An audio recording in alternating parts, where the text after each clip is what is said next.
أشهد أن لا إله إلا الله وحده لا شريك له وأشهد أن محمدا عبده ورسوله أما بعد فأعوذ بالله من الشيطان الرجيم بسم الله الرحمن الرحيم الحمد لله رب العالمين الرحمن الرحيم مالك يوم الدين إياك نعبد وإياك نستعين اهدنا الصراط المستقيم صراط الذين أنعمت عليهم غير المغضوب عليهم ولا الضالين. மக்கா வெற்றி தொடர்பாகவும் மக்காவிற்குள் நுழைந்த சூழ்நிலைகள் குறித்தும் முந்தைய குத்துபாவில் குறிப்பிடப்பட்டிருந்தன. அதன் மேலும் விவரங்கள் இவ்வாறு ஆகும். அபு சுஃபியான் தன்னை கடந்து சென்ற வல்லமை மிக்க இறைவனின் படைகளை பார்த்த பிறகு வந்தபோது முஸ்லிம்கள் புனித பள்ளியிலிருந்து 10 மைல் தொலைவில் உள்ள மக்காவில் உள்ள ஒரு குடியேற்றமான ஜி தவாவை அடைந்தனர் என்றும் சஹாபிகள் அங்கு வந்தனர். மேலும் பெருமானார் ஸல்லல்லாஹு அலைஹி வஸல்லம் அவர்களுக்காக காத்திருந்தனர். அனைத்து சஹாபிகளும் அங்கு கூடினர். பெருமானார் ஸல்லல்லாஹு அலைஹி வஸல்லம் தனது பச்சை நிற உடையணிந்த படையுடன் வந்தார்கள் என்றும் இப்னு இசாக் எழுதியுள்ளார். ஹஜரத் அபூபக்கருக்கும் உஸைத் பின் ஹுதைருக்கும் இடையில் தனது ஒட்டகம் கஸ்பாவில் இருந்ததாக இப்னு சாத் எழுதியுள்ளார். நான் அல்லாஹ்வின் தூதர் ஸல்லல்லாஹு அலைஹி வஸல்லம் அவர்களை கண்டதாக ஹஜரத் அப்துல்லா பின் முஹஃபல் கூறுகிறார்கள். மக்கா வெற்றி பெற்ற நாளில் அன்னார் ஸல்லல்லாஹு அலைஹி வஸல்லம் அவர்கள் தனது ஒட்டகத்தில் இருந்தார்கள். மேலும் சூரா ஃபத்தஹை ஓதிக்கொண்டிருந்தார்கள். இது புகாரியின் அறிவிப்பாகும். ஹஜரத் அனஸிடமிருந்து அறிவிப்பு உள்ளது. பெருமானார் ஸல்லல்லாஹு அலைஹி வஸல்லம் அவர்கள், இது புகாரியின் அறிவிப்பாகும். அல்லாஹ்வின் தூதர் ஸல்லல்லாஹு அலைஹி வஸல்லம் அவர்கள் மக்காவிற்குள் நுழைந்தபோது மக்கள் அவரை பார்க்க வந்ததாக ஹஜரத் அனஸ் கூறுகிறார்கள். அவரது பணிவு காரணமாக அன்னாரது தலை சேனத்தை தொட்டு கொண்டிருந்தது. அதாவது அன்னார் ஸல்லல்லாஹு அலைஹி வஸல்லம் அமர்ந்திருந்த ஒட்டக இருக்கை முன்பகுதியை தொட்டு கொண்டிருந்தது. அன்னார் ஸல்லல்லாஹு அலைஹி வஸல்லம் அவர்கள் மக்காவிற்குள் நுழைந்தபோது அவர் ஒரு கருப்பு தலைப்பாகை அணிந்திருந்தார்கள். அவரது பதாகை கருப்பு நிறமாகவும் கொடியும் கருப்பு நிறமாகவும் இருந்தது. சில அறிவிப்புகளின்படி சிறிய கொடி வெண்மையாக இருந்தது. அன்னார் ஸல்லல்லாஹு அலைஹி வஸல்லம் அவர்கள் ஜி துவாவில் மக்களின் நடுவில் நின்றார்கள்.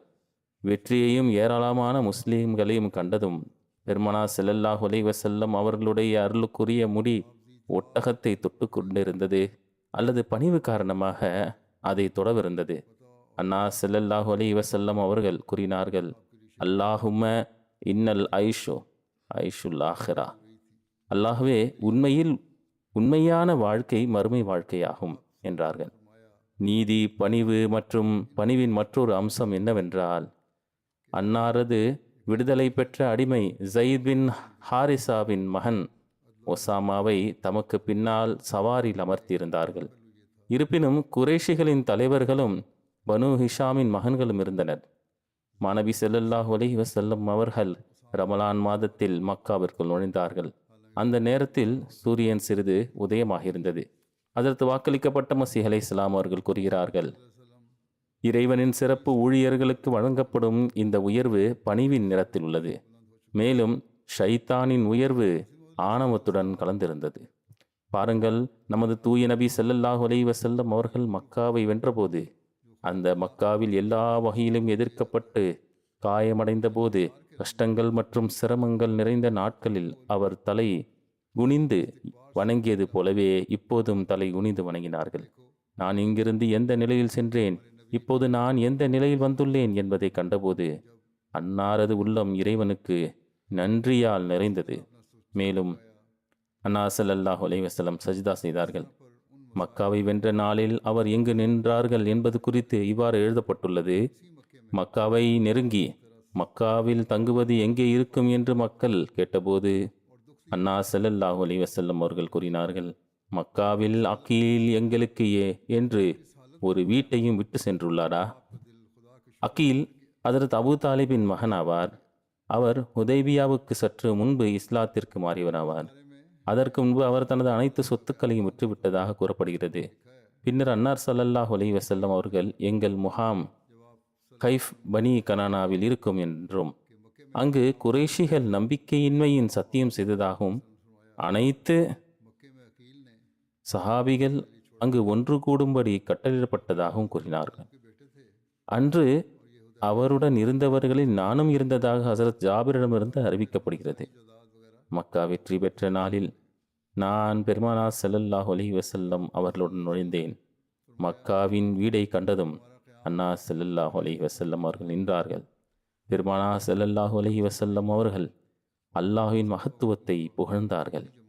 அன்னார் தனது கூடாரத்தில் இடத்தை பார்த்து, ஜாபிரே, இது எங்கள் முகாம் என்று கூறினார்கள். இங்குதான் குறைஷிகள் எங்களுக்கு எதிராக நம்பிக்கையின்மை சத்தியம் செய்தனர். ஹஜரத் ஜாபிர் ரலியல்லாஹு அன்ஹு அவர்கள் கூறுகிறார்கள், மதீனாவில் நான் உங்களிடமிருந்து கேட்டது நினைவுக்கு வந்தது.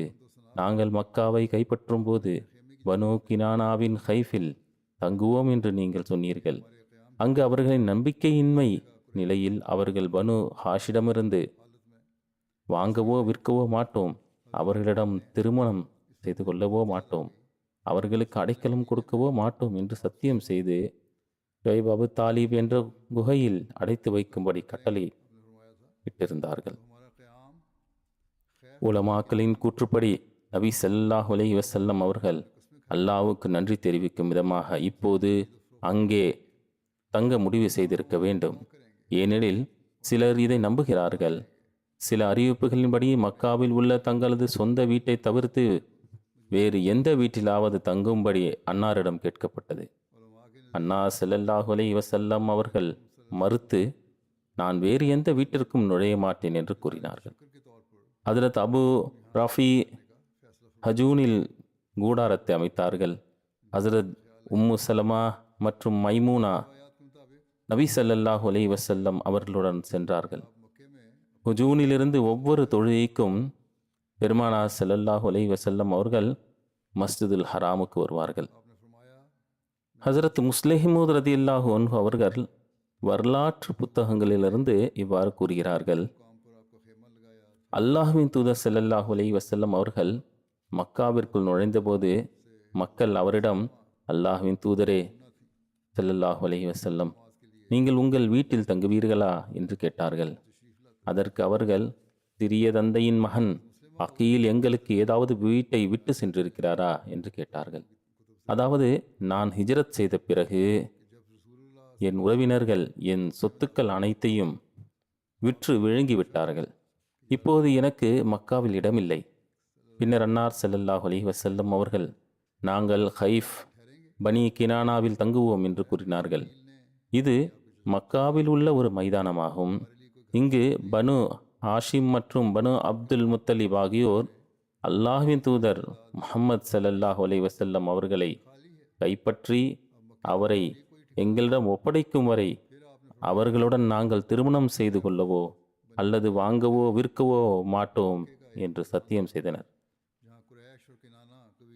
இந்த ஒப்பந்தத்திற்கு பிறகு அல்லாஹ்வின் தூதர் ஸல்லல்லாஹு அலைஹி வஸல்லம் அவர்கள் மற்றும் அவர்களின் சிறிய தந்தை அபூ தாலிப் மற்றும் அவரது ஜமாத்தை சேர்ந்த அனைவரும் அபூ தாலிப் பள்ளத்தாக்கில் தஞ்சம் புகுந்தனர். 3 வருட கடுமையான துன்பங்களுக்கு பிறகு அல்லாஹ் அவர்களை காப்பாற்றினான். அல்லாஹ்வின் தூதர் ஸல்லல்லாஹு அலைஹி வஸல்லம் அவர்களின் இந்த தேர்வு எவ்வளவு நுட்பமானது!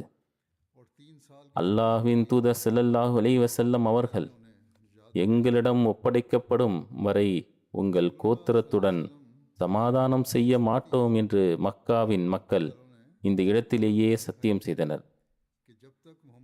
இன்று அல்லாஹ்வின் தூதர் ஸல்லல்லாஹு அலைஹி வஸல்லம் அவர்கள் இந்த மைதானத்திற்கு சென்று மக்காவின் மக்களிடம் நான் நீங்கள் விரும்பும் இடத்திற்கு வந்துள்ளேன் என்று கூறியது போல இருந்தது.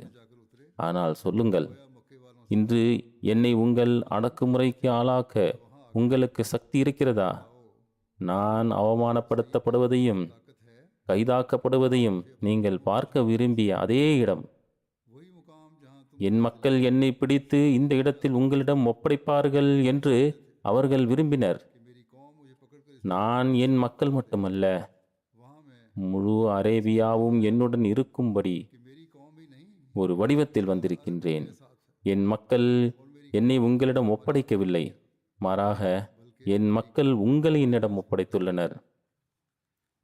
இறைவனின் வல்லமையால் இந்த நாளும் ஒரு திங்கட்கிழமை முஹம்மது ஸல்லல்லாஹு அலைஹி வஸல்லம் அவர்கள் தௌர் குகையை விட்டு வெளியேறி அபூபக்கர் ரலியல்லாஹு அன்ஹு அவர்களுடன் மதீனாவுக்கு சென்ற அதே நாளாகும். தௌர் மலையிலிருந்து பெருமானார் ஸல்லல்லாஹு அலைஹி வஸல்லம் அவர்கள் மக்காவை ஏக்கத்துடன் பார்த்து, மக்காவே, உலகில் உள்ள அனைத்து ஊர்களையும் விட நீ எனக்கு மிகவும் பிரியமானது ஆவாய். ஆனால் உங்கள் மக்கள் என்னை இந்த இடத்தில் வாழ அனுமதிக்கவில்லை. ஹசரத் உம்மே ஹானி பின்த் அபி தாலிப் கூறுகிறார்கள், ரசூலுல்லாஹி ஸல்லல்லாஹு அலைஹி வஸல்லம் அவர்கள் மக்காவின் மேல் பகுதியில் முகாமிட்டிருந்தபோது பனு மக்சூமை சேர்ந்த எனது கணவர் வழி உறவினர் இருவர் என்னிடம் ஓடி வந்ததாக ஹசரத் உம்மே ஹானி பின்த் அபி தாலிப் கூறுகிறார். என் சகோதரர் ஹசரத் அலி என்னிடம் வந்து, இறைவன் மீது ஆணையாக நான் அவர்கள் இருவரையும் கொன்று விடுவேன் என்றார். நான் அவர்கள் இருவருக்கும் என் வீட்டில் தஞ்சம் தந்து கதவை மூடினேன். பின்னர் நான் மக்காவின் மேல் பகுதியில் இருந்த ரசூலுல்லாஹி ஸல்லல்லாஹு அலைஹி வஸல்லம் அவர்களிடம் வந்தேன். பிசைந்த மாவின் தடயங்கள் இருந்த ஒரு பாத்திரத்தில் அன்னார் குளிப்பதை கண்டேன். அன்னாருடைய மகள் ஹஜ்ரத் ஃபாத்திமா அன்னாரை துணியால் மறைத்திருந்தார்கள். குளித்த பிறகு பெருமானார் ஸல்லல்லாஹு அலைஹி வஸல்லம் அவர்கள் தனது ஆடைகளை மாற்றிக்கொண்டு பின்னர் நண்பகலில் 8 ரக்கத் தொழுதார்கள். பின்னர் அவர் என் பக்கம் திரும்பி, உம்மே ஹானி, வாழ்த்துக்கள், நீங்கள் எதற்காக வந்தீர்கள் என்று கேட்டார்கள். இந்த 2 மனிதர்கள் மற்றும் ஹசரத் அலி பற்றிய முழு கதையையும் அவர் கூறினார். ஹசரத் அலி அவர்களை கொல்ல விரும்பினார். நான் அவர்களை என் வீட்டில் மறைத்து வைத்தேன். ரசூலுல்லாஹி ஸல்லல்லாஹு அலைஹி வஸல்லம் அவர்கள், நீங்கள் யாருக்கு அடைக்கலம் கொடுத்தீர்களோ அவர்களுக்கு நாங்கள் அடைக்கலம் கொடுத்தோம், மேலும் நீங்கள் யாருக்கு பாதுகாப்பு அளித்தீர்களோ அவர்களுக்கு நாங்கள் பாதுகாப்பு அளித்தோம் என்று கூறினார்கள். எனவே அவர்களை கொல்லக்கூடாது. அதாவது நபி ஸல்லல்லாஹு அலைஹி வஸல்லம் அவர்கள் கூறுகின்றார்கள், ஹஜ்ரத் அலி அந்த நபர்களை கொல்ல மாட்டார். இந்த 2 மனிதர்களும் ஹஜ்ரத் உம்மே ஹானியின் உறவினர்களான ஹாரிஸ் பின் ஹிஷாம் மற்றும் அப்துல்லா பின் ரபி ஆவார்கள். புகாரின் ஒரு அறிவிப்பில் அப்துர் ரஹ்மான் பின் அபி லைலா கூறியதாக அறிவிக்கப்பட்டுள்ளது, ஹஜ்ரத் உம்மே ஹானியை தவிர எங்களில் யாரும் நபி ஸல்லல்லாஹு அலைஹி வஸல்லம் அவர்கள் மதிய தொழுகையை தொழுவதாக கண்டதாக கூறவில்லை. அதாவது அன்னார் ஸல்லல்லாஹு அலைஹி வஸல்லம் அவர்கள் மதிய தொழுகையை தொழுது கொண்டிருந்தார்கள் என்றும் அதற்கு வேறு எந்த சாட்சியும் கிடைக்கவில்லை என்றும் உம்மே ஹானி அவர்களிடமிருந்து வந்த செய்தி ஆக சொல்லப்படுகின்றது. மக்கா வெற்றி பெற்ற நாளில் நபி ஸல்லல்லாஹு அலைஹி வஸல்லம் அவர்கள் தனது வீட்டில் வந்து குளித்து விட்டு 8 ரக்கத்துகள் தொழுததாக அவர்கள், அதாவது ஹசரத் உம்மே ஹானி அவரிடமிருந்து இந்த அறிவிப்பு கிடைக்கின்றது. இதைவிட இலகுவான தொழுகையை நான் பார்த்ததில்லை. ஆனால் அவர் முழுமையாக குனிந்து சஜிதா செய்வார்கள். இது புகாரின் அறிவிப்பாகும். நபி ஸல்லல்லாஹு அலைஹி வஸல்லம் அவர்கள் தொழுத 8 ரக்கத்து தொழுகைகள், அது எந்த தொழுகை என்பது குறித்து உலமாக்கள் பல்வேறு கருத்துக்களை வெளிப்படுத்தியுள்ளனர். சிலர் இது பிற்பகல் தொழுகை அல்லது இஷ்ராக் என்று கூறினர். சிலர் இது இஷ்ராக் தொழுகை என்றும் சிலர் இது பிற்பகல் தொழுகை என்றும் கூறுகின்றார்கள். சிலரின் கூற்றுப்படி இந்த தொழுகை வெற்றிக்கான பிரார்த்தனை தொழுகையாகும். இது ஒரு நகரம் அல்லது கோட்டையை வென்ற பிறகு நன்றி செலுத்தும் தொழுகையாக தொழப்பட்டது. மேலும் இந்த மரபின் விளைவாக பின்னர் இஸ்லாமிய ஆட்சியாளர்கள் வெற்றிகளுக்கு பிறகு 8 ரக்கத்து தொழுகையை தொழ தொடங்கினர் என்கின்றனர். மக்கா வெற்றியின் இரவில் சில மிக முக்கியமான விஷயங்களின் குறிப்பு கிடைக்கின்றன. நபி ஸல்லல்லாஹு அலைஹி வஸல்லம் அவர்கள் மிகவும் பணி நிமித்தமாக இருந்ததன் காரணத்தினால் அந்த நேரத்தில், அதாவது விடியற் காலையில் தஹஜத் தொழுகை நிறைவேற்றவர்களுக்கு நேரம் இல்லை என்ற கருத்தும் உள்ளது. இதனால் ஏதேனும் ஒரு காரணத்தினால் தஹஜத் தொழுகை தவறிவிட்டால் காலையில் சூரிய உதயத்திற்கு பிறகு 8 ரக்கத்துகள் தொழ வேண்டும் என்ற கருத்தும் உள்ளது. ஹஜரத் முஸ்லிமூத் ரலியல்லாஹு அன்ஹு அவர்கள் கூறுகின்றார்கள், எந்த நாளில் தஹஜத் தொழ முடியாவிட்டால் இஷ்ராக் தொழுங்கள் என்று நபி ஸல்லல்லாஹு அலைஹி வஸல்லம் அவர்கள் கூறுகிறார்கள். சில அறிவிப்புகளில் அவர் தொழ முடியாவிட்டாலும் தஹஜத்துக்கு பதிலாக இஷ்ராக் தொழுததாக காணப்படுகிறது. மீர் அப்பாஸ் அலி சாஹிப் லூதியானவிற்கு எழுதிய கடிதத்தில் ஹஜரத் மசீமுத் அலைஹிஸ்ஸலாத்து வஸ்ஸலாம் அவர்கள் கூறுகிறார்கள், ஹஜரத் மசீமுத் அலைஹிஸ்ஸலாம் அவர்கள் எழுதுகிறார்கள், இந்த எளியவன் முன்னர் உங்கள் வழக்கமான தொழுகை அனைத்தையும், அதாவது நீங்கள் தவறாமல் செய்யும் தொழுகைகளை தேவையான நேரங்களில் கடைபிடிக்க வேண்டும் என்று எழுதியிருந்தார் என்று நீங்கள் எழுதுகிறீர்கள். சில வகையான இணை வைப்பு அல்லது பித்தத்து உள்ளடக்கிய அத்தகைய முறைகளை மட்டுமே நீங்கள் தவிர்க்க வேண்டும். அவற்றை தவிர்க்கவும் நபி ஸல்லல்லாஹு அலைஹி வஸல்லம் அவர்கள் தொடர்ந்து இஷ்ராக் தொழுது வந்தார்கள் என்பது நிரூபிக்கப்படவில்லை. தஹஜத் தொழுகைக்கு பிறகு அல்லது ஒரு பயணத்திலிருந்து திரும்பிய பிறகு அது ஓதப்படுகிறது, தொழப்படுகிறது என்பது நிரூபிக்கப்பட்டுள்ளது. ஆனால் இறை வணக்கங்களில் முயற்சி செய்வதும் குர்ஆனின் வாசலில் படுத்துக்கொள்வதும் உண்மையான சுன்னத்தாகும். அதாவது ஒருவர் வணக்கத்தையும் அடிமத்தனத்தையும் அடைய பாடுபட வேண்டும். மேலும் அல்லாஹ்வின் வாசலில் படுத்து கிடப்பதே உண்மையில் சுன்னத்தாகும். மஸ்ஜிதில் ஹராமில் நுழைந்து தவாப் செய்வது பற்றி நபி ஸல்லல்லாஹு அலைஹி வஸல்லம் அவர்கள் நாளின் ஒரு பகுதியை தனது கூடாரத்தில் கழித்தார்கள். பின்னர் தனது ஒட்டகமான கஸ்வாவை அழைத்து தனது கூடாரத்தின் வாசலுக்கு அருகில் வைத்தார்கள். அவர் தனது ஆயுதங்களை எடுத்து மேலும் தமது தலையில் கவசம் வைக்க சென்றார்கள். சஹாபாக்கள் அன்னா ஸல்லல்லாஹு அலைஹி வஸல்லம் சுற்றி ஒரு வட்டத்தை உருவாக்கினர். அன்னா ஸல்லல்லாஹு அலைஹி வஸல்லம் தனது குதிரையில் ஏறினார்கள். கந்தமாவில் இருந்து ஹுஜூன் வரை குதிரைகளின் வரிசை இருந்தது. அல்லாஹ்வின் தூதர் ஸல்லல்லாஹு அலைஹி வஸல்லம் அவர்கள் கடந்து சென்றார்கள். ஹஜ்ரத் அபூபக்கர் அவர்களும் அன்னாருடன் இருந்தார்கள். அவர்களுடன் பேசிக் கொண்டிருந்தார்கள். ரசூலுல்லாஹி ஸல்லல்லாஹு அலைஹி வஸல்லம் அவர்கள் மக்கா வெற்றியின் போது கதா மலையின் திசையிலிருந்து மக்காவில் நுழைந்தபோது பெண்கள் தங்கள் சால்வைகளால் குதிரைகளின் முகத்தில் தள்ளி தள்ளியதாக கண்டதாக ஹஜ்ரத் அப்துல்லாவின் உமர் அறிவிக்கிறார்கள். அன்னா ஸல்லல்லாஹு அலைஹி வஸல்லம் ஹஜ்ரத் அபூபக்கர் ரலியல்லாஹு அன்ஹு அவர்களை பார்த்து சிரித்துக் கொண்டே, அபூபக்கரே, ஹஸ்ஸான் பின் சாபித் என்ன சொன்னார் என்று கேட்டார்கள். அதாவது ஹஸ்ஸான் பின் சாபித் சில கவிதைகளை பாடினார்கள். எனவே ஹஜ்ரத் அபூபக்கர் அவர்கள் அந்த கவிதைகளை பாடினார்கள்.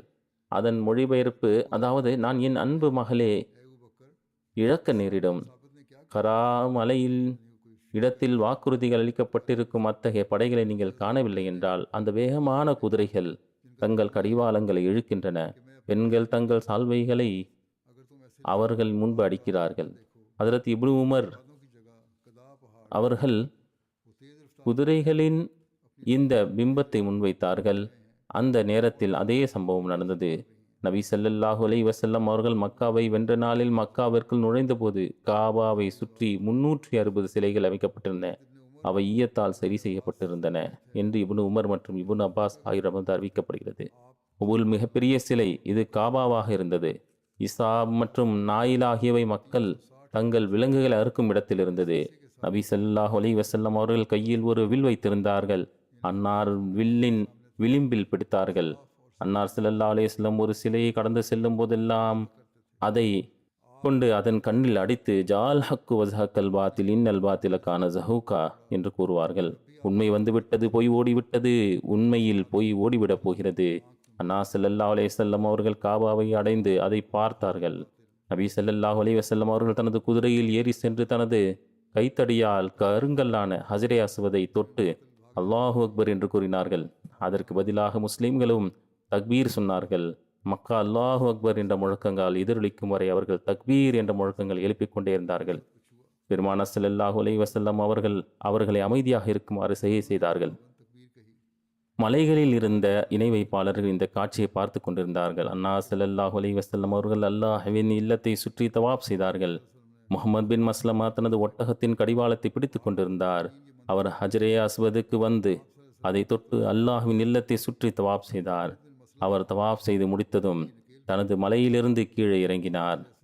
ஒட்டகத்தை கட்ட பள்ளியில் இடம் கிடைக்கவில்லை. எனவே அவர் மக்களின் உள்ளங்கையில் இறங்கினார். அதாவது மக்கள் அவருக்கு முன்னால் கைகளை வைத்தார்கள் என்று இப்னு உமர் ரலியல்லாஹு அன்ஹு அவர்களிடமிருந்து அறிவிக்கப்படுகிறது. ஒட்டகம் வெளியே எடுக்கப்பட்டது. முஹம்மது பின் அப்துல்லா வந்து ஒட்டகத்தை பள்ளத்தாக்கிற்கு அழைத்து சென்றார். ஒரு அறிவிப்பில் நபி ஸல்லல்லாஹு அலைஹி வஸல்லம் அவர்கள் மக்காவை கைப்பற்றிய நேரத்தில் அன்னார் ஸல்லல்லாஹு அலைஹி வஸல்லம் காபாவில் இருந்த அதற்குள் சென்று அதில் உள்ள ஒவ்வொரு உருவத்தையும் அழிக்குமாறு ஹஜரத் உமர் பின் ஹத்தாபிடம் கட்டளையிட்டதாக கூறப்படுகிறது. அதில் உள்ள ஒவ்வொரு உருவப்படமும் அழிக்கப்பட்டும் அதில் இருக்கின்ற ஒவ்வொரு படமும் அழிக்கப்படும் வரை நபி ஸல்லல்லாஹு அலைஹி வஸல்லம் அவர்கள் அதில் நுழையவில்லை. நபி இப்ராஹிம் அலை இஸ்லாம் மற்றும் நபி இஸ்மாயில் அலை இஸ்லாம் ஆகியோரின் படங்களும் அகற்றப்பட்டன. அவர்கள் இருவரின் கைகளிலும் ஜோசியத்திற்கான அம்புகள் இருந்தன. அவர்களின் படங்களும் அங்கே செய்யப்பட்டிருந்தன அல்லது சிலைகள் செய்யப்பட்டிருந்தன. நபி ஸல்லல்லாஹு அலைஹி வஸல்லம் இந்த படங்களை பார்த்தபோது அல்லாஹ் இந்த இணை வைப்பாளர்களை அழிக்கட்டும் என்று கூறினார்கள். நபி இப்ராஹிம் மற்றும் நபி இஸ்மாயில் அலைஹிமுஸ்ஸலாம் ஆகிய இருவரும் ஜோசியத்திற்காக அவற்றை ஒருபோதும் பயன்படுத்தவில்லை என்பதை இந்த இணை வைப்பாளர் அறிவார்கள். அவர்கள் தங்கள் கையில் வைத்திருந்த இந்த அம்புகள் பொய்யாக உருவாக்கப்பட்டவை. அவர்கள் ஒருபோதும் அவ்வாறு செய்யவில்லை. நபி ஸல்லல்லாஹு அலைஹி வஸல்லம் அவர்கள் கவசம் அணிந்தபடி மக்காம இப்ராஹிமுக்கு வந்தார்கள். பெருமானார் ஸல்லல்லாஹு அலைஹி வஸல்லம் அவர்கள் அங்கு 2 ரக்கத்துகள் தொழுதார்கள். பின்னர் பெருமானார் ஸல்லல்லாஹு அலைஹி வஸல்லம் ஜம்சமுக்கு சென்றார்கள். ஹஜரத் அப்பாஸ் பின் அப்துல் முத்தலிப் அல்லது ஹஜரத் அபு சுஃபியான் பின் ஹாரிஸ் பின் அப்துல் முத்தலிப் பெருமானார் ஸல்லல்லாஹு அலைஹி வஸல்லம் அவர்களுக்காக ஒரு வாளியை கொண்டு வந்தார்கள். பெருமானார் ஸல்லல்லாஹு அலைஹி வஸல்லம் அவர்கள் அதிலிருந்து தண்ணீரை குடித்து பிறகு உழு செய்தார்கள். தோழர்கள் விரைவாக அவரது உழு தண்ணீரை எடுத்து தங்கள் முகத்தில் தடவி கொண்டனர். இணை வைப்பாளர்கள் அவரை பார்த்து ஆச்சரியப்பட்டு இவ்வளவு பெரிய மன்னரை பற்றி அவர்கள் கேள்விப்பட்டதில்லை அல்லது பார்த்ததில்லை என்று கூறினார்கள். மக்கா வெற்றிக்கு பிறகு பெருமானார் ஸல்லல்லாஹு அலைஹி வஸல்லம் அவர்கள் ஹுபுல் சிலையை பற்றி உத்தரவிட்டார்கள். மக்கா வெற்றிக்கு பிறகு அல்லாஹ்வின் தூதர் ஸல்லல்லாஹு அலைஹி வஸல்லம் அவர்கள் ஹுபுல் சிலையை பற்றி உத்தரவிட்டார்கள். எனவே அது இடிக்கப்பட்டது. அன்னார் ஸல்லல்லாஹு அலைஹி வஸல்லம் அவர்கள் அதன் அருகில் நின்றார்கள். இது குறித்து ஹஸரத் ஜுபைர் பின் அவ்வாம் அபு சுஃபியானிடம், அபு சுஃபியானே, ஹுபுல் இடிக்கப்பட்டது. உஹது போரின் நாளில் அது உங்களுக்கு ஒரு வரப்பிரசாதத்தை வழங்கியதாக நீங்கள் அறிவித்தபோது நீங்கள் அதை பற்றி மிகவும் பெருமைப்பட்டாலும், அதாவது ஹுபுல் ஒரு வரப்பிரசாதத்தை வழங்கியது. இதற்கு அபு சுஃபியான், அவ்வாமின் மகனே, இதையெல்லாம் விட்டுவிடுங்கள். ஏனென்றால் முஹம்மதின் ரப் அவர்களை தவிர வேறு எந்த ஒரு கடவுள் இருந்திருந்தால் இன்று நடந்திருக்காது என்பதை நான் அறிவிந்தேன். இதற்கு பிறகு அல்லாஹ்வின் தூதர் ஸல்லல்லாஹு அலைஹி வஸல்லம் அவர்கள் காபாவின் ஒரு மூலையில் அமர்ந்தார்கள். மக்கள் அவரை சுற்றி கூடினார்கள். ஹஜரத் அபூ ஹுரைரா ரலியல்லாஹு அன்ஹு அவர்கள் அறிவிக்கின்றார்கள், மக்கா வெற்றி நாளில் அல்லாஹ்வின் தூதர் ஸல்லல்லாஹு அலைஹி வஸல்லம் அவர்கள் அமர்ந்திருந்தார்கள். ஹஜரத் அபூபக்கர் ரலியல்லாஹு அன்ஹு அவர்கள் தங்கள் வாளை கட்டி கொண்டிருந்தார்கள். பெருமானார் ஸல்லல்லாஹு அலைஹி வஸல்லம் அவர்களை பாதுகாக்க அபூபக்கர் ரலியல்லாஹு அன்ஹு அவர்கள் தலையின் முன்பகுதியில் நின்று கொண்டிருந்தார்கள். ஹஜரத் இப்னு உமர் ரலியல்லாஹு அன்ஹு அவர்கள் மக்கா வெற்றி பெற்ற ஆண்டில் உசாமா பின் ஜைதின் ஒட்டகத்தில் அல்லாஹ்வின் தூதர் ஸல்லல்லாஹு அலைஹி வஸல்லம் அவர்கள் ஏறி வந்து உஸ்மான் பின் தல்ஹா ரலியல்லாஹு அன்ஹு அவர்களை அழைத்து சாவியை என்னிடம் கொண்டு வாருங்கள் என்று கூறினார்கள். அவர் தனது தாயாரிடம் சென்றார். ஆனால் அவர் காபாவின் சாவியை அவருக்கு கொடுக்க மறுத்துவிட்டார்.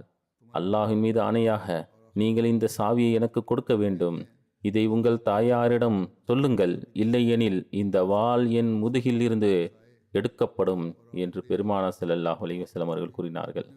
அதாவது, நான் அதற்காக அவனிடம் கடுமையாக நடந்து கொள்வேன். இறுதியில் நான் அதை கொடுக்க வேண்டியிருக்கும் என்று அறிவிப்பாளர்கள் கூறுகிறார்கள். பின்னர் அவர் சாவியை கொடுத்தார். அவர் அதை எடுத்து நபி ஸல்லல்லாஹு அலைஹி வஸல்லம் வந்து அவரிடம் கொடுத்தார்கள். பெருமானார் ஸல்லல்லாஹு அலைஹி வஸல்லம் அவர்கள் சாவியை அவரிடம் திருப்பி கொடுத்தார்கள். அவர் கதவை திறந்தார். நபி ஸல்லல்லாஹு அலைஹி வஸல்லம் அவர்கள் உசாமா பின் ஜயித் மற்றும் பிலால் பின் ரபாவுடன் காபாவுக்குள் நுழைந்தார்கள். காபாவில் சாவி ஏந்திய உஸ்மான் பின் தல்ஹாவும் அவருடன் இருந்தார். அன்னார் காபாவின் கதவை மூடிவிட்டு உள்ளே நீண்ட நேரம் தங்கி 2 ரக்கத்துகள் தொழுதார்கள். கதவுக்கு வெளியே நின்றிருந்த ஹஜரத் அப்துல்லா பின் உமர் அவர்கள் நபி ஸல்லல்லாஹு அலைஹி வஸல்லம் அவர்கள் வெளியே வந்தபோது நான் விரைவாக உள்ளே சென்று ஹஜரத் பிலாலிடம், நபி ஸல்லல்லாஹு அலைஹி வஸல்லம் அவர்கள் இங்கு வந்தபோது என்ன செய்தார்கள் என்று கேட்டேன். அவர் தனது இடது பக்கத்தில் ஒரு தூணையும் வலது பக்கத்தில் ஒரு தூணையும் பின்னால் 3 தூண்களையும் இருந்தவாறு நின்றார்கள். அந்த நேரத்தில் காபாவில் 6 தூண்கள் இருந்தன. எனவே அவர் 2 தூண்களுக்கு இடையில் நிற்கும் வகையில் துவா செய்தார்கள். முதல் தூண் முன்பக்கத்திலும் 3 தூண்கள் பின்னில் இருந்தன. ஒரு அறிவிப்பின்படி பெருமானார் ஸல்லல்லாஹு அலைஹி வஸல்லம் தனது இடது பக்கத்தில் 2 தூண்களையும் வலது பக்கத்தில் 1 தூணையும் பின்னால் 3 தூண்களையும் இருந்தவாறு பிரித்தார்கள். அதாவது முதல் தூண்கள் அடுத்த தூணிலிருந்து பிரிக்கப்பட்டன. 2 ஒரு பக்கத்தில், 1 ஒவ்வொரு பக்கத்திலும், 3 தூண்கள் பின்புறத்திலும் இருக்கும் வகையில் இருப்பினும் அவர்கள் அங்கு 2 ரக்கத்துகள் தொழுதார்கள். இது சஹீஹ் முஸ்லிமின் அறிவிப்பாகும். ஹஜ்ரத் முஸ்லிமோதின் கூற்றின்படி மக்காவிற்குள் நுழையும் போது ஹஜரத் அபூபக்கர் ரலியல்லாஹு அன்ஹு அவர்கள் தனது ஒட்டகத்தின் சாட்டை பிடித்துக்கொண்டு சூரா ஃபத்ஹை ஓதிக் கொண்டிருந்த போது அவருடன் பேசிக் கொண்டிருந்தார்கள். அதில் மக்கா வெற்றி பற்றிய செய்தி தெரிவிக்கப்பட்டது. அவர் நேராக காபாவிற்கு வந்து ஒட்டகத்தின் மீது ஏறி காபாவை 7 முறை சுற்றி வந்தார். அந்த நேரத்தில் அவர் கையில் ஒரு தடி இருந்தது. ஹஜரத் இப்ராஹிம் அலைஹிஸ்ஸலாம் மற்றும் அவரது மகன் இஸ்மாயில் அலைஹிஸ்ஸலாம் ஆகியோரால் ஏக இறைவனை வணங்குவதற்காக கட்டப்பட்ட காபாவை சுற்றி நடந்தார்கள். பின்னர் அது அவர்களின் வழிதவறிய சந்ததியினால் சிலைகளினால் களஞ்சியமாக அது உருவாக்கப்பட்டது. மேலும் அவர் அந்த வைக்கப்பட்டிருந்த 360 சிலைகள் ஒவ்வொன்றையும் தனது தடியால் அடித்து இதை சொல்லிக் கொண்டே இருந்தார்கள். ஜால் ஹக் வஸஹக்கல் பாத்தில் இன்னல் பாத்தில கான ஸஹூகா. இந்த வசனம் சூரா பனி இஸ்ராயில் ஹிஜ்ரத்துக்கு முன்பு பெருமானார் ஸல்லல்லாஹு அலைஹி வஸல்லம் அவர்களுக்கு அருளப்பட்டது வசனமாகும். அதில் ஹிஜ்ரத் மற்றும் பின்னர் மக்கா வெற்றி பற்றிய செய்தி வழங்கப்பட்டுள்ளன. ஐரோப்பிய எழுத்தாளர்கள் இது ஹிஜ்ரத்துக்கு முந்தைய சூரா என்று ஒப்புக்கொள்கின்றார்கள். இந்த சூறாவில் இவ்வாறு கூறப்பட்டுள்ளது: வகுர் ரப்பி அதுகல்னி முதுகல சிதிக்கும் வஹ்ரிஜ்னி முஹ்ரஜ சிதிக்கும் வஜல்னி மில்லதுன்க சுல்தானன் நசீரா வகுல் ஜால் ஹக்கு வஸஹக்கல் பாத்தில் இன்னல் பாத்தில கான ஸஹூகா. நீர் கூறுவீராக, என்னுடைய இறைவன் நல்ல முறையில் இந்த நகரத்தில் மக்காவில் என்னை நுழையச் செய்வான், எனக்கு வெற்றியை வழங்குவான். இந்த இடத்திலிருந்து என்னை வெளியேற்றுவாயாக.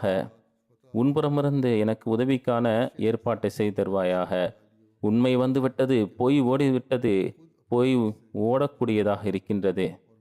தோல்வியடைந்து ஓடுவது பொய்யுக்கு எப்பொழுதும் நிர்ணயிக்கப்பட்ட விஷயமாகும். இந்த முன்னறிவிப்பின் நேரடி நிறைவேற்றம் மற்றும் ஹஜரத் அபூபக்கர் ரலியல்லாஹு அன்ஹு அவர்கள் அதை ஓதும்போது முஸ்லிம்கள் மற்றும் காஃபிர்கள் இதயங்களில் எழுந்திருக்க வேண்டிய உணர்ச்சிகள் வார்த்தைகளால் வெளிப்படுத்த முடியாது. எனவே இன்று இப்ராஹீமின் இடம் மீண்டும் ஏக இறைவனை வணங்குவதற்காக அர்ப்பணிக்கப்பட்டது. மேலும் சிலைகள் என்றென்றும் உடைக்கப்பட்டன. அல்லாஹ்வின் தூதர் ஸல்லல்லாஹு அலைஹி வஸல்லம் அவர்கள் ஹுபல் என்ற சிலையை தம்முடைய கோலால் தாக்கிய போது அது அதன் இடத்திலிருந்து விழுந்து உடைந்தது. ஹஜ்ரத் ஜுபைர் அபு சுஃபியானை புன்னையுடன் பார்த்து, அபு சுஃபியானே, உஹது நாளில் முஸ்லிம்கள் ஒருபுறம் காயமடைந்து காயத்துடன் நின்றபோது உங்கள் ஆணவத்தால் நீங்கள் உலுல்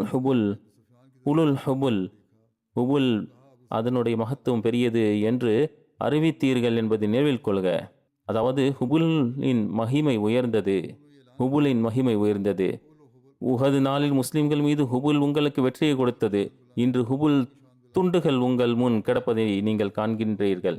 அபு சுஃபியான் கூறினார், இவைகளை விடுங்கள், இன்று நாம் தெளிவாக காணலாம், முஹம்மதுவின் கடவுள் அல்லாஹ்வின் தூதர் ஸல்லல்லாஹு அலைஹி வஸல்லம் அவர்களை தவிர வேறு கடவுள் இருந்திருந்தால் இன்று நாம் காணும் விஷயங்கள் ஒருபோதும் நடந்திருக்காது என நபி ஸல்லல்லாஹு அலைஹி வஸல்லம் அவர்கள் காபாவுக்குள் இருந்த இப்ராஹிம் அலைஹிஸ்ஸலாம் மற்றும் பிறர் உருவங்களை அழிக்க உத்தரவிட்டார்கள். மேலும் காபாவின் இறைவனின் வாக்குறுதிகள் நிறைவேற்றப்பட்டதற்கு ஷுக்குருக்காக 2 ரக்கத்துகள் தொழுதார்கள். பின்னர் அன்னர் ஸல்லல்லாஹு அலைஹி வஸல்லம் அவர்கள் வெளியே வந்து 2 ரக்கத்துகள் தொழுதார்கள். ரசூலுல்லாஹி ஸல்லல்லாஹு அலைஹி வஸல்லம் அவர்கள் காபாவில் உள்ள உருவங்களை அழிக்க ஹஜரத் உமரை நியமித்தாரா? நாங்கள் ஹஜரத் இப்ராஹிம் அலைஹிஸ்ஸலாம் அவர்களை ஒரு தூதராக கருதுகிறோம் என்று நினைத்து ஹஜரத் இப்ராஹீமின் உருவத்தை அவர் அழிக்கவில்லை.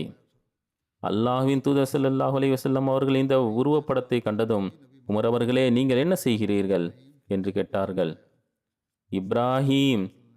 இப்ராஹீம் யூதரோ கிறிஸ்துவரோ அல்ல, ஆனால் அவர் அல்லாஹ்வுக்கு முழுமையாக கட்டுப்படுபவர், அல்லாஹ்வின் அனைத்து உண்மைகள் மீது நம்பிக்கை கொண்டவர் மற்றும் அல்லாஹ்வின் ஏகத்துவத்தின் அடியாராவார். எனவே அன்னாருடைய கட்டளைப்படி இந்த உருவப்படம் அழிக்கப்பட்டது. அல்லாஹ்வின் அடையாளங்களை கண்ட முஸ்லிம்களின் இதயங்கள் அன்று நம்பிக்கையால் நிரம்பியிருந்தன. மேலும் அல்லாஹ்வின் தூதர் முஹம்மதுவின் மகிமையின் மீதான அவர்களின் நம்பிக்கை மாநபி ஸல்லல்லாஹு அலைஹி வஸல்லம் அவர்கள் ஜம்சம் நீரூற்றிலிருந்து குடிக்க தண்ணீர் கேட்டபோது அது அல்லாஹ் இஸ்மாயில் பின் இப்ராஹிமுக்கு அடையாளமாக வெளிப்படுத்திய ஊற்றாகும். அன்னா ஸல்லல்லாஹு அலைஹி வஸல்லம் அவர்கள் அதில் சிறிது குடித்துவிட்டு மீதமுள்ள தண்ணீரில் உழு செய்தார்கள். அவரது உடலில் இருந்து ஒரு துளி கூட தரையில் விழவில்லை. முஸ்லிம்கள் உடனடியாக அதை தாவி பிடித்து தங்கள் உடலில் ஒரு அருளாக பூசிக்கொள்கிறார்கள். மேலும் இணை வைப்பாளர்கள் உலகில் தனது மக்களால் இவ்வளவு நேசிக்கப்படும் ஒரு மன்னரை நாங்கள் பார்த்ததில்லை என்று கூறுவார்கள். ஹஜ்ரத் மஸீஹ் அலைஹிஸ்ஸலாம் அவர்கள் கூறுகிறார்கள், இந்த விஷயத்தை மனதில் முன்னிலையில் நினைவில் வைத்துக் கொள்ள வேண்டும். ஹஜ்ரே அஸ்வத் அல்லாஹ்வின் வீட்டில் இருப்பது போல இதயம் மார்பில் உள்ளது. நம் மார்பில் இருக்கும் மனித இதயத்திற்கு கருப்பு கல்லின் உதாரணத்தை அன்னார் அலைஹிஸ்ஸலாம் அவர்கள் தருகிறார்கள். காஃபிர்களுக்கு அங்கு சிலைகளை வைத்த ஒரு காலம் அல்லாஹ்வின் ஆலயத்திற்கும் வந்தது என்று அன்னார் கூறுகிறார்கள். இந்த நேரம் அல்லாஹ்வின் வீட்டிற்கு வந்திருக்க வாய்ப்பில்லை. ஆனால் இல்லை, அல்லாஹ் அதை ஒரு உதாரணமாக அமைத்துள்ளான். மனித இதயமும் கருப்பு கல்லை போன்றது. அவன் நெஞ்சம் அல்லாஹ்வின் வீட்டிற்கு ஒத்திருக்கிறது. அல்லாஹ்வை தவிர வேறு வண்ணங்களும் இந்த காபாவில் வைக்கப்பட்டுள்ள சிலைகளாகும். அதாவது அல்லாஹ்வை தவிர வேறு எந்த எண்ணங்களும் இதயத்திற்கு வந்தாலும் அவை அனைத்தும் சிலைகளாகும். நமது நபி ஸல்லல்லாஹு அலைஹி வஸல்லம் அவர்கள் 10,000 தூய மனிதர்களை கொண்ட ஜமாத்துடன் மக்காவில் சென்றபோது, மக்கா வெற்றி கொள்ளப்பட்ட போது அங்குள்ள சிலைகள் அழிக்கப்பட்டன. இந்த 10,000 தோழர்கள் ஆரம்பகால புத்தகங்களில் மலக்குகள் என்று விவரிக்கப்பட்டு இருக்கின்றார்கள். உண்மையில் அவர்களின் கண்ணியம் மலக்குகள் போன்றது. மலக்குகளின் கண்ணியம் என்னவென்றால், அவர்கள் யஃபலூன மா யுமரூன், சொல்வதை செய்வதுதான். மனித இனத்திற்கும் ஒரு வகையில் மலக்குகள் அந்தஸ்து உண்டு. அதேபோல் மனித இனம் தங்களுக்கு கொடுக்கப்படும் எந்த கட்டளைக்கும் கீழ்ப்படுகிறது என்பதன் மூலம் வகைப்படுத்தப்படுகிறது. அதேபோல் அனைத்து மனிதர்களின் கட்டளைக்கு கீழ்ப்படுகின்றன. எனவே அல்லாஹ்வை தவிர மற்ற சிலைகளை தோற்கடித்து ஒழிக்க இந்த வழியில் அவர்களை தாக்குவது அவசியமாகும். இந்த படை ஆன்மாவை தூய்மைப்படுத்துவதன் மூலம் தயாரிக்கப்படுகிறது. மேலும் அதை தூய்மைப்படுத்துவதற்கு வெற்றி வழங்கப்படுகிறது. அதன்படி திருக்குர்ஆனில் கூறப்பட்டுள்ளது, அது அஃப்லஹ மன் சக்காஹா. ஹதீஸிலும் குறிப்பிடப்பட்டுள்ளது, இதயம் சீர்திருத்தப்பட்டால் முழு உடலும் சீர்திருத்தப்படும். அது எவ்வளவு சரியான விஷயம்! கண்கள், காதுகள், கைகள், கால்கள், நாக்கு போன்ற பல உறுப்புகள் உண்மையில் இதயத்தின் ஃபத்வாவில் செயல்படுகின்றன. ஒரு எண்ணம் வருகிறது, பின்னர் அது தொடர்பாடைய உறுப்பு உடனடியாக அதில் செயல்பட தயாராகிறது. உங்கள் இதயங்களின் சிலைகளையும் அகற்ற வேண்டும். அப்போது நீங்கள் ஒரு உண்மையான மூமினாக மாறலாம் என்று அன்னார் அலைஹிஸ்ஸலாம் அவர்கள் இந்த உதாரணத்தை கொடுத்தார்கள். பெருமானார் ஸல்லல்லாஹு அலைஹி வஸல்லம் அவர்கள் அங்கு ஒரு உரையும் நிகழ்த்தினார்கள்.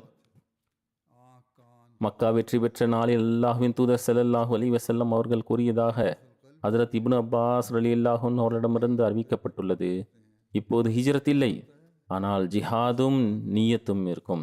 நீங்கள் ஜிஹாதுக்கு செல்ல அழைக்கப்பட்டால் ஜிஹாதுக்கு செல்லுங்கள்.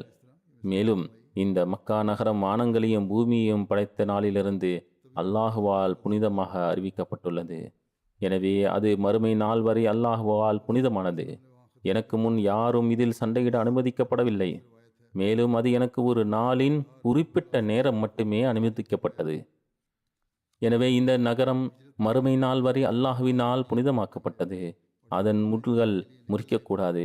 அதன் வேட்டை விலங்குகள் அச்சுறுத்தப்படக்கூடாது, அதாவது அது பயப்படுத்தப்படக்கூடாது. விழுந்த எந்த பொருளையும் அதை அடையாளம் காணக்கூடியவரை தவிர வேறு யாரும் எடுக்கக்கூடாது. அதன் புல் வெட்டப்படக்கூடாது. ஹஸ்ரத் அப்பாஸ் ரதியல்லாஹு அன்ஹு அவர்கள் கூறினார்கள், யா ரசூலுல்லாஹ் ஸல்லல்லாஹு அலைஹி வஸல்லம், அஸ்ஹருக்கு விதிவிலக்கு அளிக்கவும். அஸ்ஹர் ஒரு வகை புல் ஆகும். ஏனென்றால் அது அவர்களின் கைவீனர்களுக்கு பயனுள்ளதாக இருக்கும். மேலும் அது அவர்களின் வீடுகளுக்கு தேவை. அஸ்ஹரை தவிர என்று கூறினார்கள். பெருமானார் ஸல்லல்லாஹு அலைஹி வஸல்லம் அவர்கள் கூறினார்கள், சரி, உங்கள் நோக்கங்களுக்காக அதை நீங்கள் வெட்டலாம். ஹஜ்ரத் அபூ ஹுரைரா ரலியல்லாஹு அன்ஹு அவர்கள் அறிவிக்கின்றார்கள், அல்லாஹ் தன் தூதருக்காக மக்காவை வென்றபோது அன்னார் ஸல்லல்லாஹு அலைஹி வஸல்லம் அவர்கள் மக்களின் மத்தியில் எழுந்து நின்று அல்லாஹ்வை புகழ்ந்து, பின்னர் நிச்சயமாக அல்லாஹ் மக்காவை யானைகளின் படைகளிடமிருந்து பாதுகாத்து தன் தூதரையும் நம்பிக்கையாளர்களையும் அதன் மீது வெற்றி பெற செய்தான் என்று கூறினார்கள். எனக்கு முன் யாருக்கும் இது அனுமதிக்கப்படவில்லை. மேலும் அது எனக்கு ஒரு குறிப்பிட்ட நேரம் அனுமதிக்கப்பட்டது. மேலும் எனக்கு பிறகு யாருக்கும் இது அனுமதிக்கப்படாது. அதாவது மக்கா வெற்றியில் ஒரு நாள் சண்டையிடும் நேரம் உள்ளது. எனவே அது எனக்கு ஒரு குறுகிய காலத்திற்கு அனுமதிக்கப்பட்டது. அதன் பிறகு யாருக்கும் இது அனுமதிக்கப்படாது.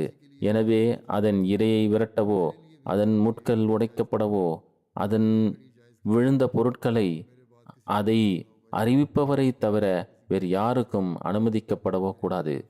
மேலும் யார் கொல்லப்பட்டாலும் அவருக்கு 2 விஷயங்கள் உள்ளன: அவரை மீட்டுக்கொள்ள அல்லது பழிவாங்க. மேலும் யார் கொல்லப்பட்டாலும் அவருக்கு 2 விஷயங்கள் உள்ளன. ஒன்று, அதற்கான ஃபிதியா கொடுத்து மாற்றிக்கொள்வது அல்லது பழிவாங்குதல். ஹஜ்ரத் அப்பாஸ் ரலியல்லாஹு அன்ஹு அவர்கள் கூறினார்கள், அதுஹர் தவிர, ஏனென்றால் நாங்கள் அதை எங்கள் கல்லறைகளிலும் எங்கள் வீடுகளிலும் பயன்படுத்துகிறோம். அல்லாஹ்வின் தூதர் ஸல்லல்லாஹு அலைஹி வஸல்லம் அவர்கள் அதுஹர் புல்லை தவிர அதை வெட்டுவது சரிதான் என்று கூறினார்கள். அபூ ஷா வந்து எழுந்து நின்றார். அவர் யமன் மக்களில் ஒருவராவார். யா ரசூலுல்லாஹ், எனக்காக எழுதுங்கள் என்று கூறினார். ரசூலுல்லாஹி ஸல்லல்லாஹு அலைஹி வஸல்லம் அவர்கள் அபூ ஷாவுக்காக எழுதுங்கள் என்று கூறினார்கள். அறிவிப்பாளர் கூறுகிறார், எனக்காக எழுதுங்கள், அல்லாஹ்வின் தூதரே எனக்காக எழுதுங்கள் என்று அவர் என்ன சொன்னார் என்று நான் அபூ ஷாவிடம் கேட்டேன். அவர் கூறினார், நீங்கள் அல்லாஹ்வின் தூதராகிய ஆற்றிய அவர்களுடைய உரையை எழுதி அவருக்கு கொடுங்கள். எனவே அவர் அதை எழுதி வைத்தார். சீரத்து இப்னுல் ஹிஷாமில் ரசூலுல்லாஹி ஸல்லல்லாஹு அலைஹி வஸல்லம் அவர்கள் காபாவின் வாசலில் நின்று, வணக்கத்திற்குரியவன் அல்லாஹ்வை தவிர வேறு யாரும் இல்லை, அவன் ஒருவனே, அவனுக்கு இணையில்லை என்று கூறினார்கள். அவன் தனது வாக்குறுதியை நிறைவேற்றினான். அனைத்து குழுக்களையும் தனியாக தோற்கடித்தான். மக்களே, அனைத்து பெருமை, அனைத்து பழிவாங்கல் மற்றும் அனைத்து இரத்தம் சிந்தலும் என் 2 கால்களுக்கு கீழே போடப்பட்டிருக்கின்றன. ஆனால் காபாவின் சாவியை எடுத்து செல்லும் சேவையும் ஜம்சம் தண்ணீரை கொடுக்கும் சேவையும் ஏற்கனவே இந்த சேவையை பெற்றவர்களுக்கு மட்டுமே வழங்கப்படும். மக்களே, தவறுதலாக ஒரு குச்சி அல்லது சாட்டையால் கொல்லப்பட்டால் பிறகு பிணை 100 ஒட்டகங்களாகும். குறைஷியர்களே, மூதாதையர்களுக்கு காட்டப்பட்ட அறியாமை காலத்தின் ஆணவத்தையும் பெருமையையும் அல்லாஹ் உங்களிடமிருந்து நீக்கிவிட்டான். இந்த பெருமை இனி இல்லை. எல்லா மக்களும் ஆதமின் சந்ததிகள். ஆதம் மண்ணிலிருந்து படைக்கப்பட்டார்.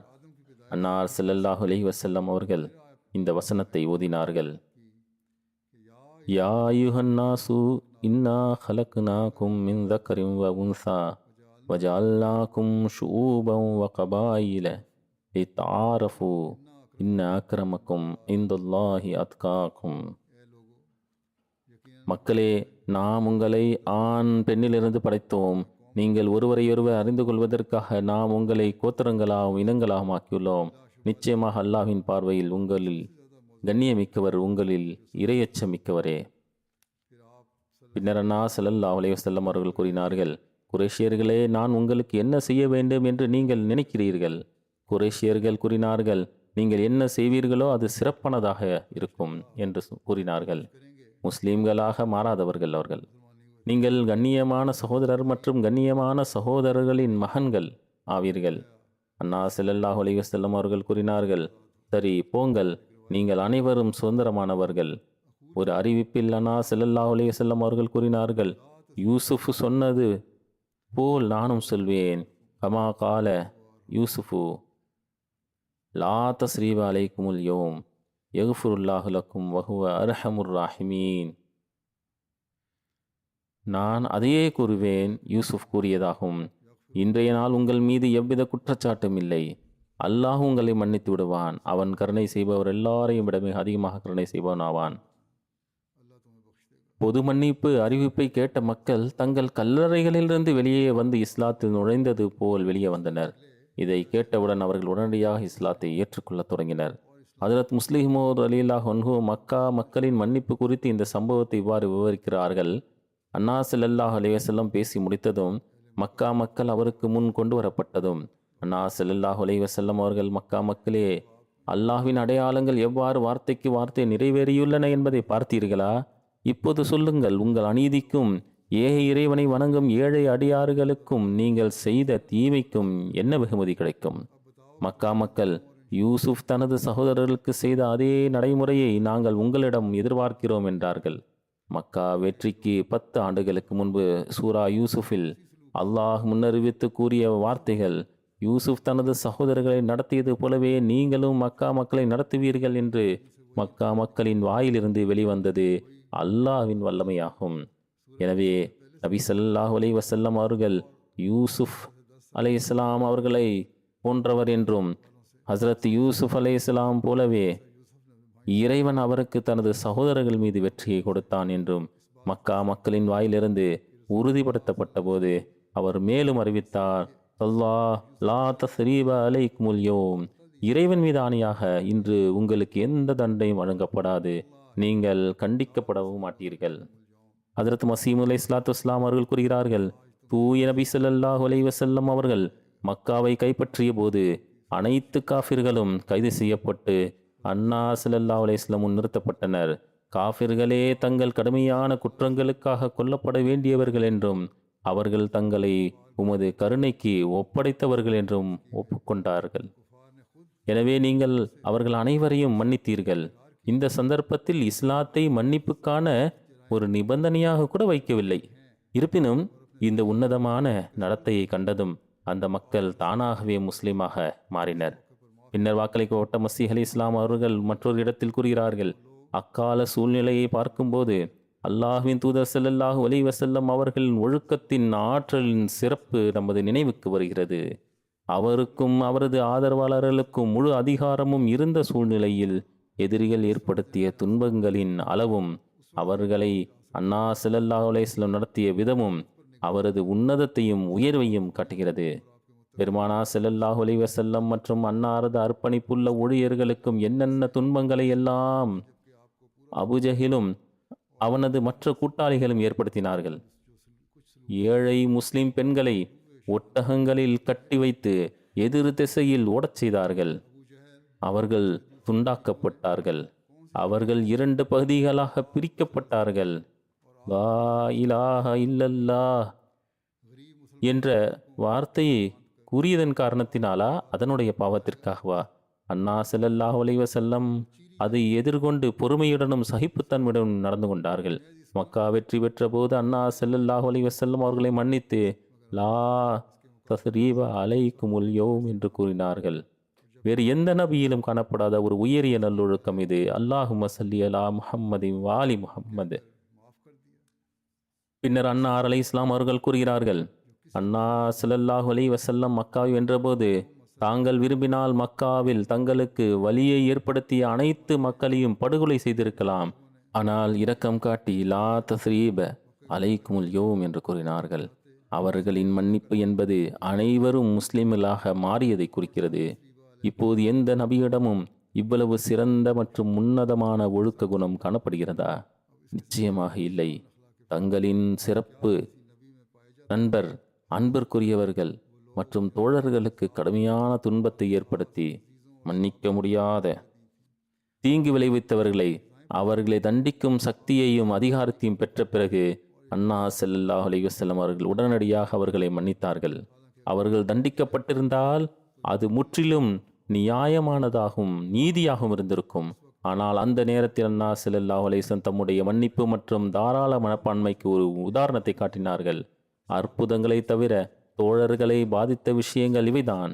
அதனால்தான் நீங்கள் முஹம்மது என்ற பெயரால் அறியப்படுகிறீர்கள். அவர் மீது அமைதியும் அருள்களும் உண்டாகட்டும்.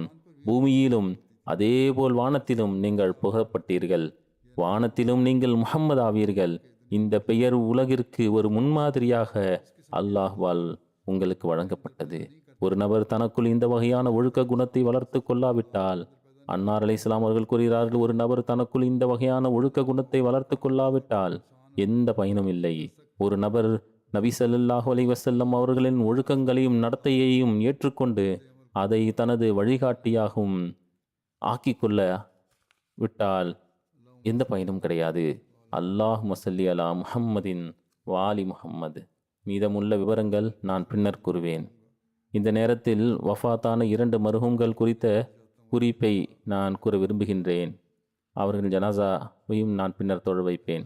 முதலாவது மறைந்த சையத் மௌலூத் அஹமத் சாஹிப் மனைவி சையதா லுபனா அஹமத் சாஹிபா அவர்களுடையதாகும். அவர் சமீபத்தில் 71 வயதில் காலமானார்கள். இன்னாலில்லாஹி வ இன்னா இலைஹி ராஜிஊன். அல்லாஹ்வின் அருளால் மூசியாக இருந்தார்கள். அவர் ஒரு நல்ல பெண்மணியாக இருந்தார்கள். மர்கசி அடிப்படையில் அல்ல, ஆனால் தனது வட்டாரத்திலும் தனது வட்டத்திலும் லஜ்னா சார்பாக சமூக சேவையில் பணியாற்றும் வாய்ப்பை பெற்றார்கள். அவர்கள் சாஹிப்ஜாதா அமத்துல் ஹக்கீம் பெகம் சாஹிப் மற்றும் சையத் தாவூத் முபஷிர் ஷா சாஹிப் ஆகியோரின் மகனான சையத் மௌலூத் அஹமத் சாஹிபை மணந்தார்கள். அவர்களின் திருமணத்தை ஹசரத் 3வது ஹலிஃபத்துல் மசி அவர்கள் நடத்தினார்கள். ஏனென்றால் அதில் சில அறிவுரைகளும் உள்ளன. நான் நிக்காவின் சில வார்த்தைகளையும் கூறுவேன். ஹசரத் ஹலிஃபத்துல் மசி 3வது அவர்கள் இவை இன்றைய உறவுகளுக்கும் நன்மை பயக்கும் என்று கூறுகின்றார்கள். திருமண உறவுகள் ஒரு மரத்தின் முடிச்சு போன்றது. அதை ஆரம்பத்தில் மிகவும் கவனமாக பராமரிக்க வேண்டும். குர்ஆனின் வழிகாட்டுதலின்படி இந்த முடிச்சு உண்மையான மற்றும் நேர்மையான முறையில் பிணைக்கப்பட வேண்டும். பின்னர் அது பாதுகாக்கப்படும். இதற்கான பொறுப்பு கணவன் மனைவி மீது மட்டுமல்ல, அவர்களின் குடும்பங்கள், அவர்களின் சுற்றுச்சூழல் மற்றும் அவரின் நண்பர்கள் மீது விழுகிறது. ஏனெனில் பல பிரச்சனைகள் தப்பெண்ணங்களின் விளைவாகும், அல்லது அவை புறம் பேசுதலின் விளைவாகவோ அல்லது பொறுமையின்மையின் விளைவாகவோ அல்லது கோபத்தின் விளைவாகவோ எழுகின்றன. மேலும் உண்மையின் வார்த்தை அவற்றை தடுக்க மிகவும் வலுவான நூலாக உள்ளது. பின்னர் கூறுகிறார்கள், அல்லாஹ் விரும்பினால் இந்த நேரத்தில் நான் அறிவிக்கும் திருமணம் 2 குடும்பங்களுக்கும் மிகவும் அருளுக்குரியதாக இருக்கும் என்று கூறியிருந்தார்கள்.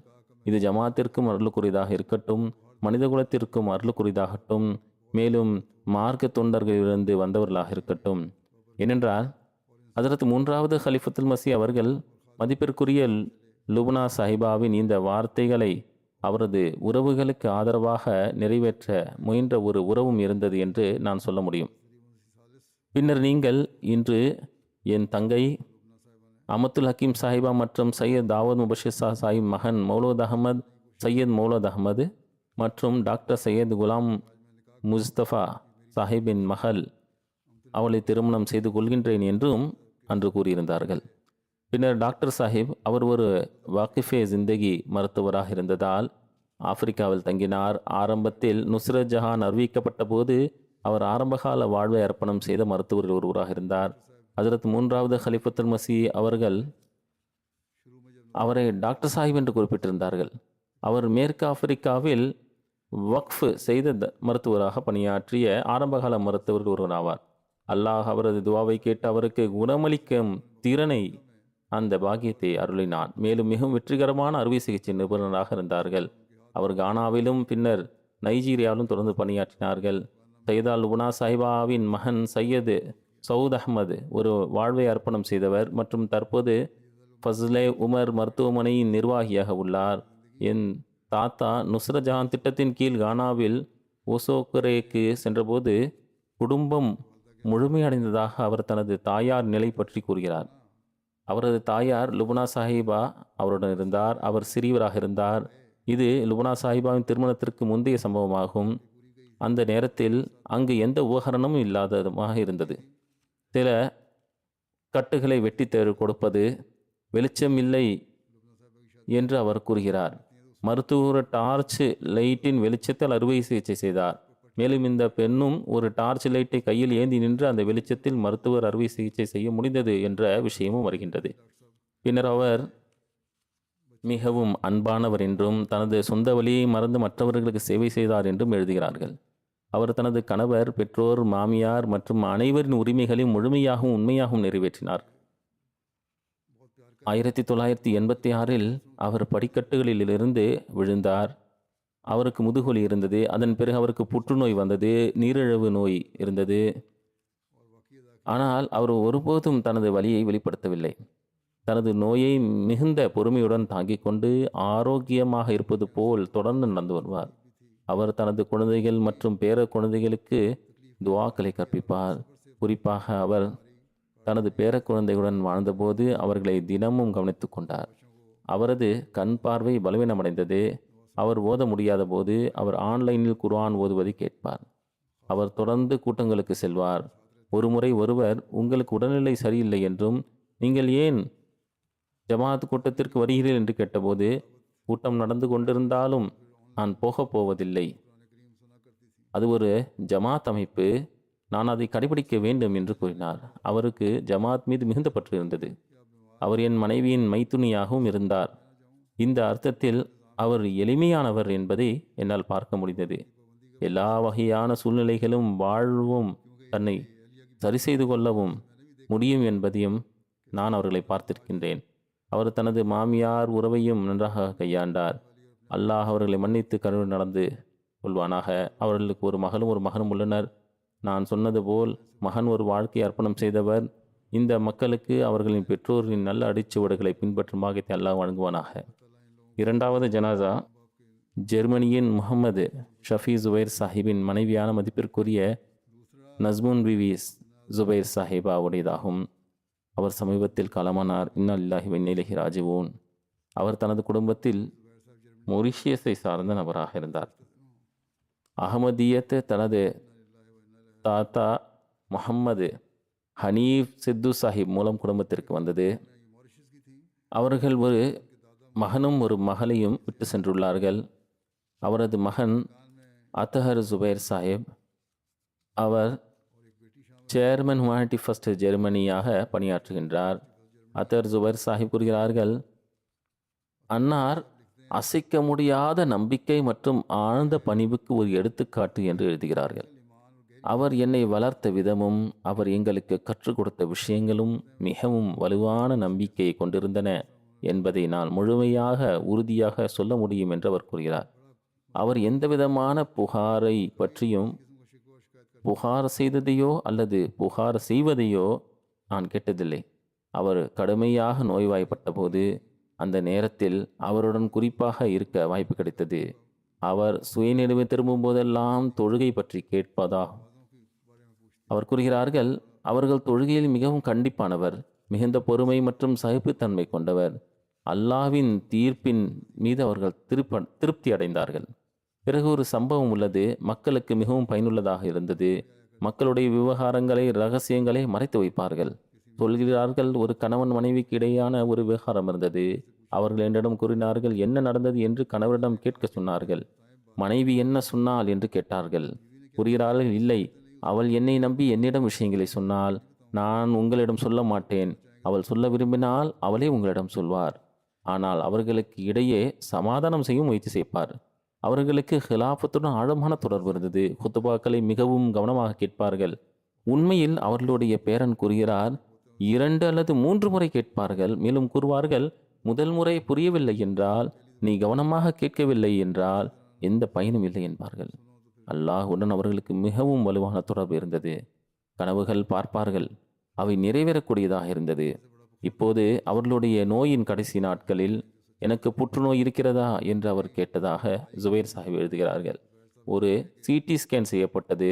அது உண்மையில் சிறுநீர் பையின் புற்றுநோய் என்று கண்டறியப்பட்டது. எனவே அவர்கள் அவரிடம் எப்படி உங்களுக்கு தெரியும் என்று கேட்டார்கள். அவர்கள் அல்லாஹ் எனக்கு சொன்னான் என்றார்கள். இறந்து போன அவருடைய உறவினர் ஒருவர் வந்து, உன் மகன் நீங்கள் கவலைப்பட வேண்டாம் என்று உங்களிடம் சொல்லாமல் இருக்கலாம், ஆனால் உங்களுக்கு புற்றுநோய் இருக்கிறது என்று நான் சொல்கிறேன் என்றார்கள். அதனால் அல்லாஹ் அவருடைய நோயை பற்றி முன்கூட்டியே அவருக்கு சொல்லியிருந்தான். அவருடைய மருமகள் ஜெர்மனி சார்ந்தவர் ஆவார். அவருடனும் அவ்வாறே தொடர்பு வைத்திருந்தார். அதனால் ஜெர்மனியராக இருந்தாலும் இருவரும் ஒவ்வொரு விஷயத்திலும் அவருடைய ஆலோசனை பெறுவார்கள். அவர்களுக்காக எல்லா தியாகங்களையும் செய்கிறார்கள். ஒரு மருமகள் சூசன் ஜுபைர் இருக்கின்றார். ஒரு மாமியாராக அவர் இரக்கம் மற்றும் கருணைக்கு ஒரு சிறந்த எடுத்துக்காட்டு என்று கூறுகிறார். அவர் எப்போதும் அவருக்கு இருந்த அனைத்திற்கும் நன்றியுடன் இருந்தார்கள். அவர் தன் மருமகள்களை தன் சொந்த மகள்களைப் போலவே நடத்தினார்கள். அவர் எங்களை மிகுந்த அன்புடன் திருத்துவார்கள். மேலும் அவர்கள் எப்போதும் எங்களுக்காக துவா செய்வார்கள். 2வது மருமகள் மரியா ஜுபைர் இருக்கின்றார். நான் திருமணம் செய்து கொண்ட போது அவர் எனக்கு சமைக்கவும் விருந்தினர்கள் எப்படி உபசரிக்க வேண்டும் என்றும் கற்றுக் கொடுத்தார்கள். அவர்கள் கூறுகிறார்கள், எந்த அழுத்தமோ விமர்சனமோ இல்லாமல் இந்த விஷயங்களை அவர் எனக்கு கற்றுக் கொடுத்தார்கள். என் படிப்பின் போது அவர் ஒரு சிறந்த பணியை செய்தார். பின்னர் அவர் மருத்துவமும் படித்தார். ஜமாத் நடவடிக்கையிலும் அவர் என்னை முழுமையாக ஆதரித்தார். அவர் என் குழந்தைகளை கவனித்துக் கொண்டார். அவர் எப்போதும் எனக்கு ஊக்குவிப்பார். அல்லாஹ் அவர்களை மன்னித்து அவர்களுக்கு கருணை காட்டி அவர்களின் குழந்தைகளை அவர்களின் துவாக்களுக்கு வாரிசாக ஆக்குவானாக. इनके बच्चों को इनकी दुआओं को वारिस बनाए.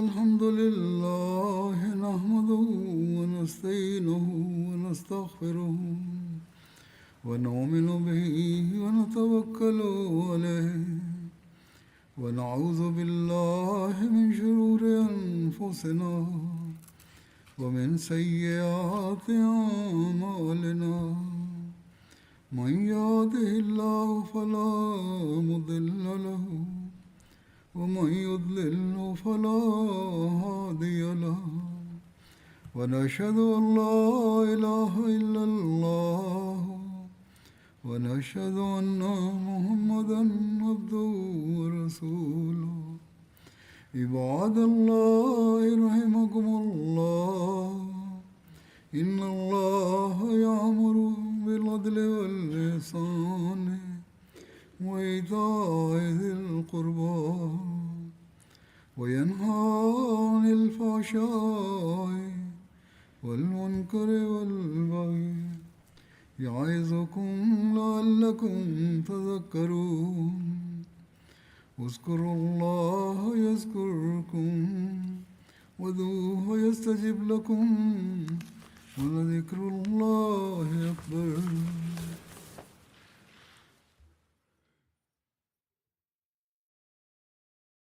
ما كان